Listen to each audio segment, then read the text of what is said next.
Bom, por fim, eu vou mostrar como pode se utilizar a inteligência artificial para lidar com o serviço público, não só dentro dos próprios órgãos do serviço público, mas como isso está sendo feito de maneira a gerar mais transparência e isso gerado pelos próprios cidadãos.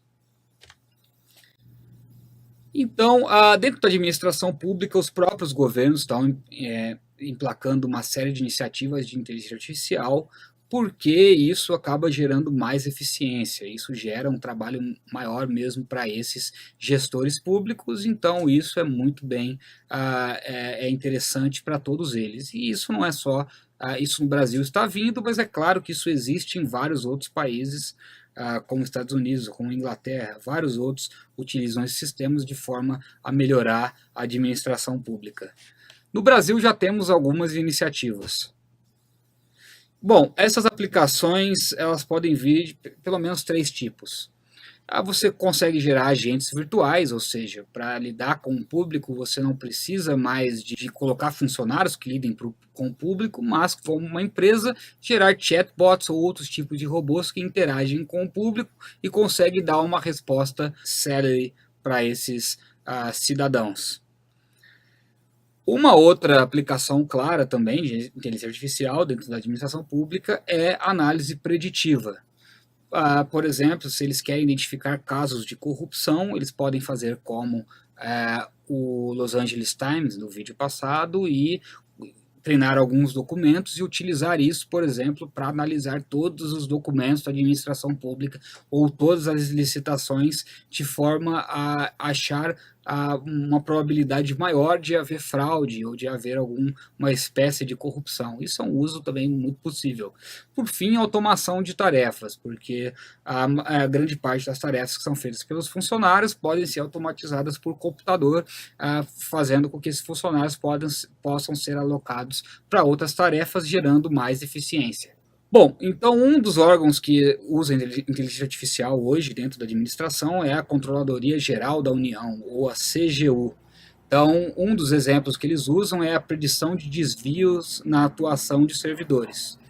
Eles treinam modelos, alimentam um modelo com uma série de casos antigos, com documentos antigos de desvio de atuação, e a partir disso daí eles começam a prever novos, e isso gera uma atuação mais eficiente da CGU. Para isso eles alimentam este modelo com variáveis, com dados como filiação a partidos, participação em empresas, entre muitas outras. E a partir disso, no momento que eles veem outras situações com funcionários, eles têm uma probabilidade que aquilo possa ser algum tipo de desvio, e aí eles vão investigar com humanos para saber se há um desvio mesmo. Além da CGU, outro órgão que utiliza bastante inteligência artificial é o Tribunal de Contas da União, ou o TCU, que analisa documentos usando inteligência artificial. Da mesma maneira, eles têm dados de licitações, têm custos, têm textos, editais, e eles sabem que eles têm algum banco de dados de treino com editais de licitação ou com licitações em que houve alguma irregularidade. Com base nesses dados, eles conseguem prever, apenas com o custo, com o texto dos editais, prever novas irregularidades em novas licitações. Aplicação clara de aprendizagem de máquina, e isso gera muitos frutos para o TCU. Bom, o Supremo Tribunal Federal também está utilizando inteligência artificial. Hoje o Supremo Tribunal Federal é um tribunal bastante abarrotado de casos, entram muitos casos todo ano, e eles tentam criar maneiras eficientes para lidar com todos eles. Estamos falando na casa de centenas de milhares, e eles criam uma série de gambiarras de forma a lidar com isso. Mas a inteligência artificial pode ajudá-los nisso. Por exemplo, eles conseguem classificar, você tem um sistema dentro do Supremo Tribunal Federal chamado repercussão geral, em que você consegue identificar processos de recurso extraordinário e consegue julgar apenas um, que isso se espalhará para todos. Em grosso modo, é esse o sistema. E para fazer isso daí, eles criaram um bot, que é o chamado bot Vitor, de forma a analisar todos esses casos e descobrir, identificar quais são os temas de repercussão geral com maior incidência, e isso gera eficiência dentro do tribunal. Bom, essas três aplicações, há uma série de outras. Por exemplo, o Congresso está aplicando um bot chamado Ulisses para classificar projetos de legislação, mas é só para mostrar que mesmo o governo brasileiro, mesmo a administração pública brasileira, está utilizando vários desses métodos de inteligência artificial. Porém, os cidadãos também estão utilizando. O projeto famoso Serenata de Amor, ele foi utilizado para investigar cotas parlamentares. Eles tinham um projeto inicial de análise de gastos públicos. Então, como eles faziam essa análise de gastos públicos? Inteligência artificial, porque eles eram poucos, eles eram cientistas da computação.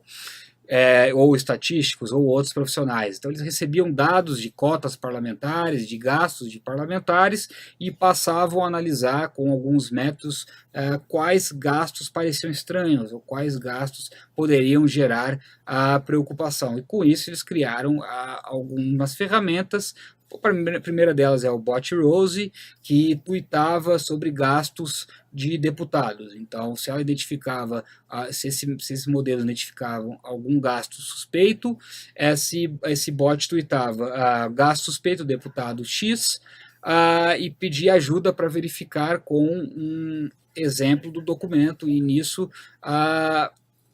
pessoas na internet conseguiam auxiliar esse projeto Serenata de Amor a encontrar irregularidades. E além do bot Rose, eles também criaram o Jarbas para visualização desses documentos, para ver quais são os dados, para ver o valor da despesa, para visualizar esses dados, que de forma a melhorar esse projeto. Há vários outros projetos de transparência, mas acredito que o Serenata de Amor é um dos que ficou mais famoso e vale o destaque por essa razão. Enfim, há uma série de aplicações mesmo no serviço público, e a inteligência artificial vai ser utilizada cada vez mais, e esses exemplos são bastante claros para mostrar todo o potencial dessas novas tecnologias e para indicar até onde podemos fazer coisas, ou para inspirar vocês a pensar em exemplos e projetar aplicativos com essa nova tecnologia. Muito obrigado e nos vemos no próximo módulo em que discutiremos temas gerais de inteligência artificial e discutiremos ética, entre outros problemas.